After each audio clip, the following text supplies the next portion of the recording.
Sunrise, but it is howling out on the west side of town in the foothills. Yeah, Greg Nieto is out on 72 and 93 this morning. And Greg, we can see those winds. That is some crazy stuff. Are you hanging in there? Can you hear us? Hey, is that you, Kim? Yes. Oh my goodness, gosh, Greg. Jeez, please. This is probably the worst we've seen since we've been here for about a half hour. 73.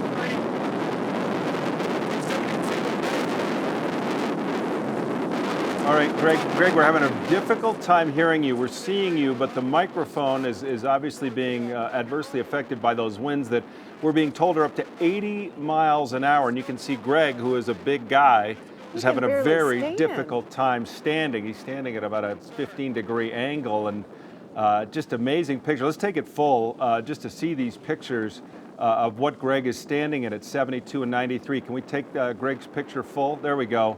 You can see that nothing can stand in these winds, including our own Greg Nieto.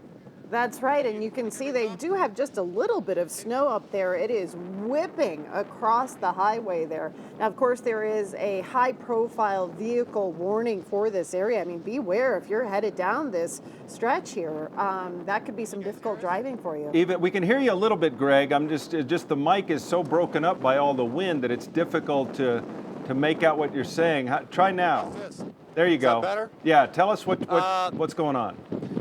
Yeah, so I was saying we've been here about a half hour or so ago off of 93 and 72. If you can visualize this area, this is where a lot of folks, you see a blue car here, a Subaru, will park for a park and ride. And I mean, things really just started picking up in the past 20 minutes or so. Chris Tomer was talking about the snow blowing over the highway, making it difficult for folks. I don't know how well you can see it. Robert Sanchez, the photographer, trying to do the best he can to give you these pictures, but definitely a dangerous conditions, as you guys mentioned before, about keeping two hands on the wheel if you're heading from maybe Golden to Boulder or vice versa. But I don't know. Hey, Robert, can you see the parking ride where the folks will kind of take shelter? Trying to see the park and ride. Greg was asking if Robert can hear us there, if you can get a shot of that or not. You know, you talk about high-profile vehicles. Any vehicle, any person, any animal, anything out there is going to be in jeopardy this morning with those winds. Yeah, Greg's a big 6-foot guy, and he can barely stand up. You can see his pants whipping around. My gosh. We'll check back in just a second, but Chris Tomer, I know, wants to use these pictures as well. And Chris, you're with us. We're talking about near hurricane force winds, right? Oh yeah, this is easily hurricane force winds, and this is a big one right here. That gust right there was big. So it's oscillating between 50 and 80 miles an hour where Greg is at. The wind speed is sustained at 50, and it's gusting to 80 up there between Golden and Boulder. The winds have gotten worse as the morning has gone on. These are the current wind gusts. Look at this. When you see these pink areas, that's 60 plus. And so that's what we're seeing out there on the west side of town. This entire red area, that is all 50 plus. And that is covering I-70 to the connector at C-470. And it's shaking people out of their beds this morning. It's so strong. I know a lady up near Estes Park. She can't even go outside because the winds are so strong this morning. She can't even leave the house. And so on the east side of I-25, there's much less wind. You go west, this is that knife part of the storm. The big storm exited, but it has so much jet stream support with it that you're going to get this wake type setup. In the wake of it, you get these high winds like this.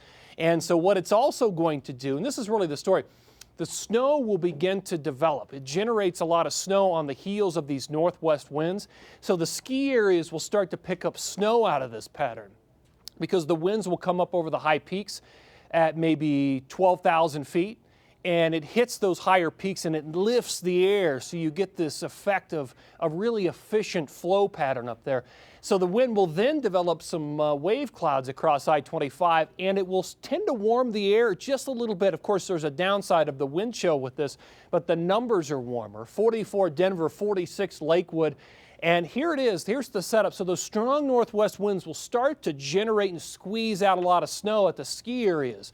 This is at noon today. We're all the while dry down here. It may even be a quick cold front that rolls through right there. But the snow continues. This model drops it away, but I'm not so sure that's going to happen. We may see snow that continues all night up there. And look at some of the snow that's on the way, Vicki, at some of those ski areas, 6 to 10 inches in the next 24 hours. Wow, okay. Well, as we've seen already, those winds very dangerous for traffic. Again, this is Greg Shaw. This is off of Highway 72 and Highway 93. So 93 between Golden and Boulder, of course, very dangerous this morning. I was showing you earlier a camera at I-70 in Genesee. They're getting the same conditions with that blowing snow.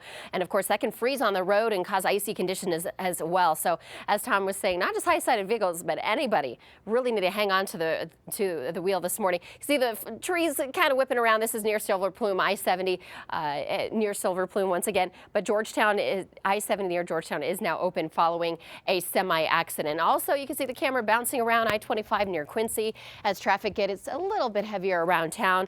And you can see the yellow is the winds this morning. And 2 accidents along Parker Road. One's a rollover between Chambers and Orchard.